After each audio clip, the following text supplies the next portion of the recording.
Secondary information sources. Dictionary શું છે? શબ્દોનો અર્થ, ઉચ્ચાર અને ઉપયોગ બતાવતું સાધન. ડિક્શનરી સેકન્ડરી સોર્સ કેમ છે? કારણ કે તે પહેલેથી જ અસ્તિત્વ ધરાવતી માહિતીનો સાર આપે છે. જનરલ ડિક્શનરીનું ઉદાહરણ આપો. Oxford English dictionary. Subject dictionary, dictionary of library and information science. Bilingual dictionary શું છે? બે ભાષાઓ વચ્ચેનો શબ્દકોશ. થિસોરસ ડિક્શનરીનો હેતુ સમાનાર્થી અને સંબંધિત શબ્દો આપવું. ઇલેક્ટ્રોનિક ડિક્શનરીનું એક ઉદાહરણ આપો. Merriam Webster online dictionary. ડિક્શનરીનું મુખ્ય લક્ષણ શું છે? Alphabetical arrangement. ડિક્શનરી કોના માટે ઉપયોગી છે? વિદ્યાર્થીઓ અને શિક્ષકો, લેખકો માટે. ડિક્શનરી મર્યાદા.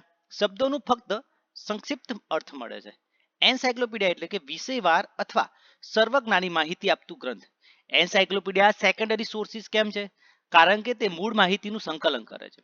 જનરલ એન્સાયક્લોપીડિયાનું ઉદાહરણ encyclopedia Britannica. Subject encyclopedia McGraw Hill encyclopedia of science and technology. Children's encyclopedia ઉદાહરણ the children's Britannica. Electronic encyclopedia Wikipedia. એન્સાયક્લોપીડિયાના મુખ્ય લક્ષણો શું છે? કોમ્પ્રિહેન્સિવ કવરેજ અને ઇઝી રેફરન્સ. એન્સાયક્લોપીડિયાનો ઉપયોગ કોણ કરે છે? વિદ્યાર્થીઓ, સંશોધકો અને સામાન્ય વાચકો. એન્સાયક્લોપીડિયાની મર્યાદા શું છે? તાજા સંશોધનનો અભાવ. એલઆઈ ક્ષેત્રમાં એન્સાયક્લોપીડિયા કેમ મહત્વપૂર્ણ છે? ઝડપી ઓવરવ્યૂ માટે. બિબ્લોગ્રાફી એટલે શું? કોઈ વિષય અથવા લેખક વિશેના પ્રકાશનોની યાદી. બિબ્લોગ્રાફી સેકન્ડરી સોર્સ કેમ છે? કારણ કે તે પ્રાઇમરી સોર્સ તરફ દોરી જાય છે. જનરલ બિબ્લોગ્રાફીનું ઉદાહરણ બ્રિટિશ નેશનલ બિબ્લોગ્રાફી. સબ્જેક્ટ બિબ્લોગ્રાફીનું ઉદાહરણ bibliography of Indian history. National બિબ્લોગ્રાફીનું ઉદાહરણ ઇન્ડિયન નેશનલ બિબ્લોગ્રાફી. એનોટેડ બિબ્લોગ્રાફી એટલે કે જેમાં વર્ણન અથવા ટિપ્પણી હોય. બિબ્લોગ્રાફીની મુખ્ય ભૂમિકા શું છે? Research reference tool. બિબ્લોગ્રાફી એલઆઈ ક્ષેત્રમાં શા માટે જરૂરી છે? કલેક્શન ડેવલપમેન્ટ માટે. ઇલેક્ટ્રોનિક બિબ્લોગ્રાફીનું ઉદાહરણ આપો. વર્લ્ડકેટ. બિબ્લોગ્રાફીની મર્યાદા શું છે? રેફરન્સ માત્ર, ફૂલ ટેક્સ્ટ નથી. ઇન્ડેક્સ એટલે પ્રકાશન કે જર્નલમાં સામગ્રી શોધવાની માર્ગદર્શિકા. એબ્સ્ટ્રેક્ટ શું છે? લેખ કે પ્રકાશનનું સંક્ષિપ્ત સાર. ઇન્ડેક્સિંગ સર્વિસ સેકન્ડરી કેમ છે? કારણ કે તે પ્રાઇમરી સોર્સિસ શોધવામાં મદદ કરે છે. એબ્સ્ટ્રેક્ટિંગ સર્વિસ સેકન્ડરી કેમ છે? કારણ કે તે લેખનું સાર આપે છે, મૂળ માહિતી નથી આપતી. ઇન્ડેક્સનું ઉદાહરણ readers guide to periodical literature. Abstracting સર્વિસનું ઉદાહરણ બાયોલોજીકલ એબ્સ્ટ્રેક્ટ. સાઇટેશન ઇન્ડેક્સનું ઉદાહરણ આપો. Science citation index. Electronic indexing સર્વિસનું ઉદાહરણ સ્કોપસ. ઇલેક્ટ્રોનિક એબ્સ્ટ્રેક્ટિંગ સર્વિસનું ઉદાહરણ પબમેડ. ઇન્ડેક્સિંગ અને એબ્સ્ટ્રેક્ટિંગનો મુખ્ય લાભ શું છે? ઝડપથી સંબંધિત સાહિત્ય શોધવામાં મદદ કરે છે. સ્ટેટિસ્ટિકલ સોર્સિસ એટલે કે આંકડા અને ડેટા પ્રદાન કરતા સ્ત્રોતો. સ્ટેટિસ્ટિકલ સોર્સિસ સેકન્ડરી કેમ છે? કારણ કે તે આંકડાને સંકલન આપે છે. જનરલ સ્ટેટિસ્ટિક સોર્સિસનું ઉદાહરણ statistical abstract of the United nation states. Indian statistical સોર્સનું ઉદાહરણ statistical abstract of India. UNESCO statistical યરબુક કયા પ્રકારનો સ્ત્રોત છે? Statistical sources. સ્ટેટિસ્ટિકલ સોર્સ એલઆઈએસ માટે કેમ ઉપયોગી છે? વપરાશકર્તા સર્વેક્ષણ અને રિસર્ચ એનાલિસિસ માટે. ઇલેક્ટ્રોનિક સ્ટેટિસ્ટિકલ સોર્સનું ઉદાહરણ આપો. World bank data. સ્ટેટિસ્ટિકલ સોર્સની મર્યાદા શું છે? હંમેશા તાજા ડેટા ઉપલબ્ધ નથી. સ્ટેટિસ્ટિકલ યરબુકનું લક્ષણ વાર્ષિક પ્રકાશન. સ્ટેટિસ્ટિકલ સોર્સિસ કોના માટે મહત્વપૂર્ણ છે? સંશોધકો અને નીતિ નિર્માતાઓ માટે. હેન્ડબુક એટલે શું? ચોક્કસ વિષયની તાત્કાલિક ઉપયોગી માહિતી ધરાવતું પુસ્તક. મેન્યુઅલ એટલે પ્રક્રિયા કે સિસ્ટમ ચલાવવાની માર્ગદર્શિકા. હેન્ડબુક્સ અને મેન્યુઅલ સેકન્ડરી સોર્સિસ કેમ છે? કારણ કે તે મૂળભૂત માહિતીનું સાર આપે છે. જનરલ હેન્ડબુકનું ઉદાહરણ CRC handbook of chemistry and physics. LIS ક્ષેત્રનું હેન્ડબુક ઉદાહરણ ALA handbook of library management. મેન્યુઅલનું ઉદાહરણ IBM computer manual. Electronic handbook Novell online handbook. હેન્ડબુકનું મુખ્ય લક્ષણ શું છે? રેડી રેફરન્સ છે. મેન્યુઅલનું મુખ્ય લક્ષણ સ્ટેપ બાય સ્ટેપ ઇન્સ્ટ્રક્શન. હેન્ડબુક્સ અને મેન્યુઅલ્સ કોના માટે ઉપયોગી છે? એન્જિનિયર, સાયન્ટિસ્ટ અને એલઆઈએસ પ્રોફેશનલ. ડિક્શનરીઝનો ઉપયોગ શું છે? ભાષા અને શબ્દજ્ઞાન. એન્સાયક્લોપીડિયાનો ઉપયોગ શું છે? સામાન્ય અને વિષયવાર માહિતી માટે. બિબ્લોગ્રાફીનો ઉપયોગ પ્રાઇમરી સોર્સિસ શોધવા માટે. ઇન્ડેક્સિંગ અને એબ્સ્ટ્રેક્ટિંગ સોર્સિસનો ઉપયોગ શું છે?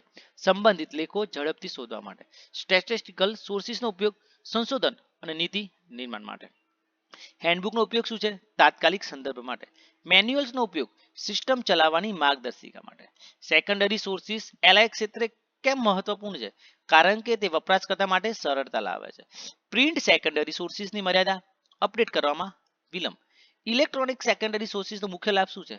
ઝડપી અને વૈશ્વિક એક્સેસ મળે છે. ડિક્શનરીઝનું મુખ્ય લક્ષણ શું છે? Alphabetical arrangement. એન્સાઇક્લોપીડિયાનું મુખ્ય લક્ષણ કોમ્પ્રિહેન્સિવ વિષયવાર માહિતી. બિબ્લિયોગ્રાફીઝનું લક્ષણ શું છે? Reference tool. ઇન્ડેક્સિંગનું લક્ષણ લોકેશન ઇન્ડિકેટર. એબ્સ્ટ્રેક્ટિંગનું લક્ષણ શું છે? સમરાઇઝેશન ઓફ ધી કન્ટેન્ટ. સ્ટેટિસ્ટિકલ સોર્સિસનું લક્ષણ શું છે? Numerical presentation. હેન્ડબુકનું લક્ષણ ક્વિક રેફરન્સ સોર્સ. મેન્યુઅલ્સનું લક્ષણ શું છે? Operational guide. સેકન્ડરી સોર્સિસનું મુખ્ય લક્ષણ interpretation and compilation. LIS professional secondary સોર્સિસનો ઉપયોગ કેમ કરે છે? રેફરન્સ સર્વિસ માટે. ડિક્શનરીઝનું LIS શિક્ષણમાં મહત્વ શું છે? ભાષાને સમજવા માટે. એન્સાઇક્લોપીડિયાનું LIS શિક્ષણમાં મહત્વ વિષયનો સારાંશ મેળવવા માટે. બિબ્લિયોગ્રાફીઝનું LIS શિક્ષણમાં મહત્વ સંશોધન રેફરન્સ મેળવવા માટે. ઇન્ડેક્સિંગ સર્વિસ LISમાં કેમ જરૂરી છે? લિટરેચર રિસર્ચ માટે. એબ્સ્ટ્રેક્ટિંગ સર્વિસ ઝડપી માહિતી માટે. સ્ટેટિસ્ટિકલ સોર્સિસ LISમાં કેમ જરૂરી છે? આંકડાકીય અભ્યાસ માટે. હેન્ડબુક્સ ઓફ LIS પ્રોફેશનલ માટે કેમ જરૂરી છે? રેડીમેડ માહિતી માટે. મેન્યુઅલ્સ LIS પ્રોફેશનલ માટે કેમ જરૂરી છે? લાઇબ્રેરી ઓટોમેશન સિસ્ટમ ચલાવવા માટે. સેકન્ડરી સોર્સિસનો સૌથી મોટો ફાયદો શું છે? સમય અને મહેનત બચાવે છે. સેકન્ડરી સોર્સિસનો સૌથી મોટો પડકાર મૂળ સંશોધન માહિતી નથી. પ્રિન્ટ ડિક્શનરીનું લક્ષણ શું છે? બાઉન્ડ વોલ્યુમ રૂપે. ઈ ડિક્શનરીનું લક્ષણ સર્ચેબલ ઓનલાઈન. પ્રિન્ટ એન્સાઇક્લોપીડિયાની મર્યાદા શું છે? અપડેટ કરવામાં વિલંબ. ઈ એન્સાઇક્લોપીડિયાનો મુખ્ય લાભ શું છે? Instant update. પ્રિન્ટ બિબ્લિયોગ્રાફીનું લક્ષણ એન્યુઅલ પબ્લિકેશન. ઈ બિબ્લિયોગ્રાફીનો લાભ શું છે? Real time access. Print indexing સોર્સનું ઉદાહરણ આપો. Readers guide. ઈ ઇન્ડેક્સિંગ સોર્સનું ઉદાહરણ સ્કોપસ અને વેબ ઓફ સાયન્સ. પ્રિન્ટ એબ્સ્ટ્રેક્ટિંગ સોર્સનું ઉદાહરણ કેમિકલ એબ્સ્ટ્રેક્ટ. ઈ એબ્સ્ટ્રેક્ટિંગ સોર્સનું ઉદાહરણ પબમેડ અને ઇન્સ્પેક. ડિરેક્ટરી એટલે વ્યક્તિ, સંસ્થા, વ્યવસાય કે સેવાઓની યાદી. ડિરેક્ટરી ટર્શિયરી સોર્સ કેમ છે? કારણ કે તે માહિતીના સ્ત્રોતો તરફ દોરી જાય છે. જનરલ ડિરેક્ટરીનું ઉદાહરણ ટેલિફોન ડિરેક્ટરી. બિઝનેસ ડિરેક્ટરીનું ઉદાહરણ આપો. Yellow pages. પ્રોફેશનલ ડિરેક્ટરીનું ઉદાહરણ directory of Indian scientist. Library ડિરેક્ટરીનું ઉદાહરણ directory of special library in India. Electronic ડિરેક્ટરીનું ઉદાહરણ લિંક્ડઇન પ્રોફેશનલ ડિરેક્ટરી. ડિરેક્ટરીનું મુખ્ય લક્ષણ શું છે? આલ્ફાબેટિકલ અથવા સબ્જેક્ટ વાઇઝ યાદી. ડિરેક્ટરીનો મુખ્ય ઉપયોગ શું છે? કોન્ટેક્ટ ઇન્ફોર્મેશન મેળવવા માટે. ડિરેક્ટરીની મર્યાદા શું છે? વારંવાર અપડેટ ન થવાથી જૂની બની જાય છે. યરબુક એટલે કે એક વર્ષ દરમિયાન ઘટનાઓ અને માહિતીનો સાર. યરબુક ટર્શિયરી સોર્સ કેમ છે? કારણ કે તે વિવિધ સેકન્ડરી સોર્સિસમાંથી માહિતી એકત્ર કરે છે. જનરલ યરબુકનું ઉદાહરણ વ્હાઇટેકર્સ એલ્માનક. ઇન્ડિયન યરબુક કોણ પ્રકાશિત કરે છે? Publications division government of India. UNESCO યરબુક કયા વિષય પર છે? શિક્ષણ, વિજ્ઞાન અને સંસ્કૃતિ ઉપર. ઇલેક્ટ્રોનિક યરબુકનું ઉદાહરણ CIA વર્લ્ડ ફેક્ટબુક. યરબુકનું મુખ્ય લક્ષણ એન્યુઅલ કમ્પાઇલેશન. યરબુકનો ઉપયોગ કોણ કરે છે? વિદ્યાર્થીઓ, સંશોધકો અને પત્રકારો. યરબુકની મર્યાદા તાજેતરની માહિતી ક્યારેક નથી મળતી.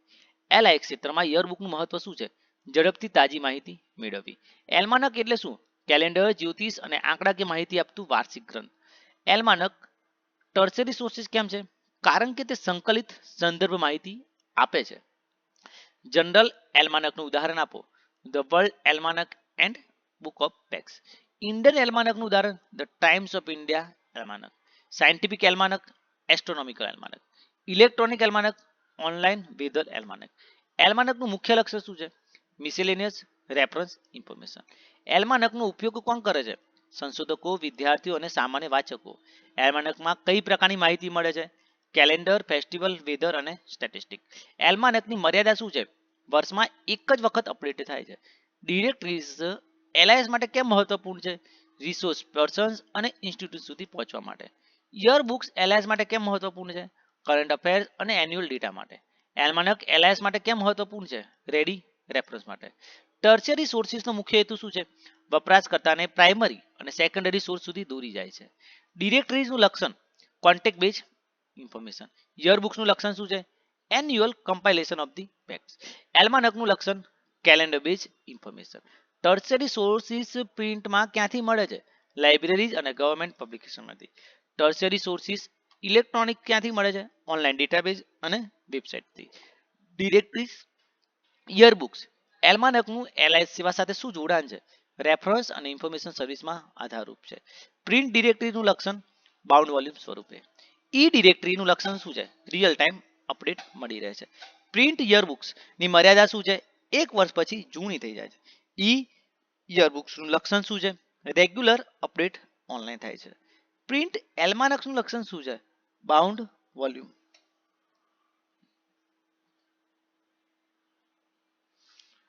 ઈ એલ્માનક્સનું લક્ષણ શું છે? Interactive searchable.